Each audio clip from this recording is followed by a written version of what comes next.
Assalamualaikum warahmatullahi wabarakatuh. Perkenalkan, nama saya Miftal Fala.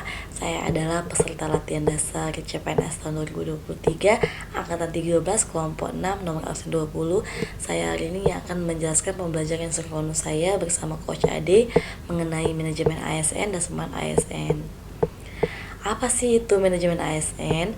Manajemen ASN adalah pengelolaan ASN untuk menghasilkan pegawai ASN yang profesional, yaitu ASN yang memiliki kualifikasi, kompetensi, dan kinerja yang tinggi dalam melaksanakan tugas dan tanggung jawabnya sebagai seorang ASN. Seorang ASN harus memiliki nilai-nilai dasar, yaitu berakhlak seperti yang telah kita pelajari pada agenda 2.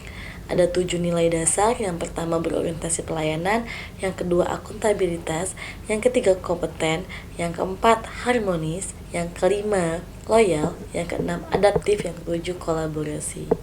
Seorang ASN juga harus memiliki etika profesi, yaitu seperangkat prinsip moral dalam menjalankan tugas dan kewajibannya secara profesional. Seorang ASN juga harus bebas dari intervensi publik. Dan yang terakhir, ASN harus bersih dari praktik KKN, yaitu gratifikasi.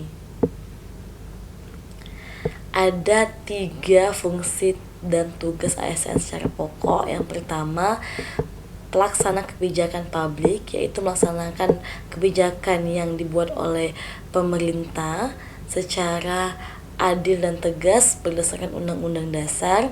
Dan yang kedua, pelayanan publik, yaitu memberikan pelayanan publik secara profesional dan berkualitas.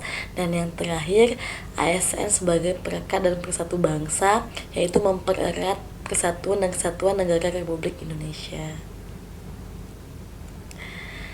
Nah, di sini ada sistem merit di mana proses rekrutmen ASN itu menggunakan sistem merit, yaitu kebijakan dan manajemen ASN yang berdasarkan pada kualifikasi, kompetensi, dan kinerja secara adil dan wajar tanpa membedakan latar belakang politik, ras, warna kulit, agama, asal-usul, jenis kelamin, status pernikahan, umur, atau kondisi kecacatan seseorang. Manfaat menggunakan sistem merit untuk organisasi, yaitu dengan adanya sistem merit itu menciptakan prinsip akuntabilitas. Dan yang kedua, dengan adanya sistem merit menghasilkan sumber daya manusia yang bisa melaksanakan tugas dan kewajiban secara tanggung jawab. Dan yang ketiga, organisasi mendapatkan pegawai yang memiliki integritas yang tinggi. Di sini juga ada manfaat sistem merit bagi pegawai. Yang pertama, dengan adanya sistem merit itu memberikan keadilan untuk setiap pegawai. Dan yang kedua, dengan adanya sistem merit juga memberikan peluang kesempatan yang sama untuk setiap orang. Di sini ada manajemen ASN, ada 12. Yang pertama, rekrutmen ASN berdasarkan analisis kebutuhan instansi. Yang kedua, proses pengadaannya berdasarkan analisis instansi tadi. Dan yang ketiga, pangkat dan jabatan ASN berdasarkan kualifikasi, kompetensi, dan kinerja ASN. Dan yang keempat, pengembangan karir ASN itu jelas. Seperti saya seorang dosen, pengembangan karirnya jelas dari tendik, asisten ahli, lektor kepala, profesor atau guru besar. Dan yang kelima, ASN melaksanakan promosi, yaitu di mana ASN yang memiliki kualifikasi, kompetensi, dan kinerja kerja yang baik. Dan yang keenam, ASN juga bisa mutasi ke daerah-daerah atau kantor pusat. Yang ketujuh, penilaian kinerja ASN berdasarkan kualifikasi, kompetensi, dan kinerja ASN. Dan yang kedelapan, penggajian dan tunjangan ASN itu jelas. Dan yang kesembilan, ASN yang mendapatkan penghargaan yaitu ASN yang berprestasi dan mendapatkan tanda kehormatan. Dan yang ke-10, jaminan pensiun dan jaminan hari tua ASN itu didapatkan pada hari tuanya. Makanya masyarakat Indonesia berbondong-bondong ingin menjadi seorang ASN. Terlihat dari banyaknya tiap tahunnya meningkat proses rekrutmen ASN yang mengikuti untuk menjadi ASN. Yang ke-11, seorang ASN itu harus memiliki prinsip kedisiplinan. Dan yang terakhir, ASN itu mendapatkan jaminan kesehatan, jaminan keselamatan kerja, dan jaminan kematian. Inilah merupakan manajemen ASN. Smart ASN. Apa itu Smart ASN? Smart ASN adalah konsep pengembangan ASN yang memiliki kompetensi global, berwawasan luas, dan mampu menghadapi berbagai tantangan modern dalam pelayanan publik. Smart ASN juga harus mampu memanfaatkan teknologi informasi dan komunikasi dalam setiap proses birokrasi untuk menciptakan efisiensi dan efektivitas. Nah, ini ada literasi digital, di mana literasi digital ini merupakan substansi dari Smart ASN. Apa itu literasi digital? Literasi digital adalah kemampuan untuk menggunakan, memahami, dan berpartisipasi dalam dunia digital secara bijak dan efektif. Mengapa penting literasi digital? Karena untuk melindungi diri kita dari bahaya online, memilah informasi dari hoax, dan menggunakan teknologi secara bijak. Di sini ada 4 kerangka kurikulum literasi digital. Yang pertama, digital skill, yaitu kemampuan memahami, menggunakan perangkat keras dan perangkat lunak serta sistem operasi digital dalam kehidupan kita sehari-hari. Contohnya, kita sebagai seorang ASN menggunakan Google Drive dalam menyimpan pekerjaan kita, karena Google Drive itu bisa diakses kapan saja, di mana saja, dan perangkat apa saja.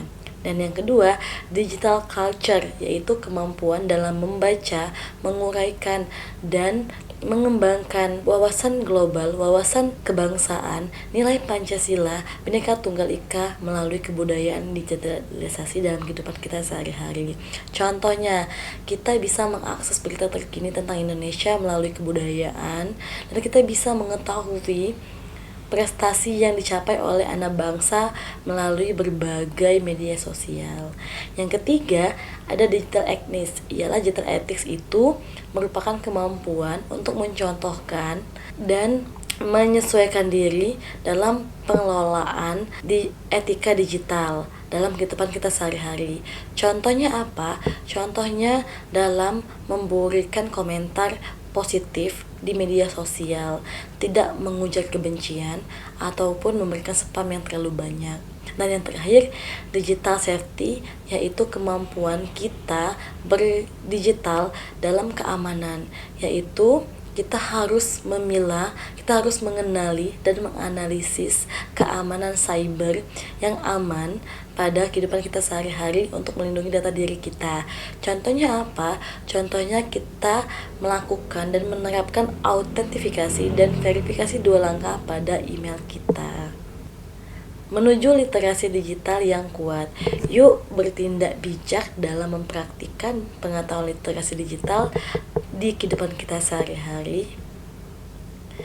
Nah, ini saya akan menjelaskan pembelajaran asinkronus saya pada hari ini bersama Coach Ade. Ada 2 tugas. Yang pertama, tugas individu Learning Journal ini yang membahas tentang manajemen ASN dan Smart ASN. Yang kedua, tugas kelompok kami hari ini membahas tentang Undang-Undang Nomor 20 Tahun 2003 dan PP Nomor 17 Tahun 2020. Apakah sudah efisien dan efektif dalam proses rekrutmen dengan menggunakan sistem merit? Di mana kita ketahui bersama sistem merit adalah sistem yang mengutamakan kualifikasi, kompetensi, dan kinerja seseorang itu tidak memandang bulu, secara adil dan secara wajar. Dan soal yang kedua, kami membahas tentang pengembangan kompetensi ASN seperti pelatihan, workshop, sertifikasi profesi, dan lain-lain. Dan yang terakhir, kami membahas tentang kompetensi yang dimiliki oleh ASN. Seperti yang saya jelasin tadi, kompetensi yang dimiliki oleh ASN ada 4. Yang pertama, digital skill, kemampuan berdigital. Yang kedua, digital culture, budaya digital. Yang ketiga, digital ethics, yaitu etika digital. Yang keempat, yaitu digital safety, keamanan digital, keamanan dalam bermedia sosial. Inilah pembelajaran asinkronus saya. Di sini saya akan menggarisbawahi, ingat, rekam jejak digital itu tidak pernah bisa dihapus.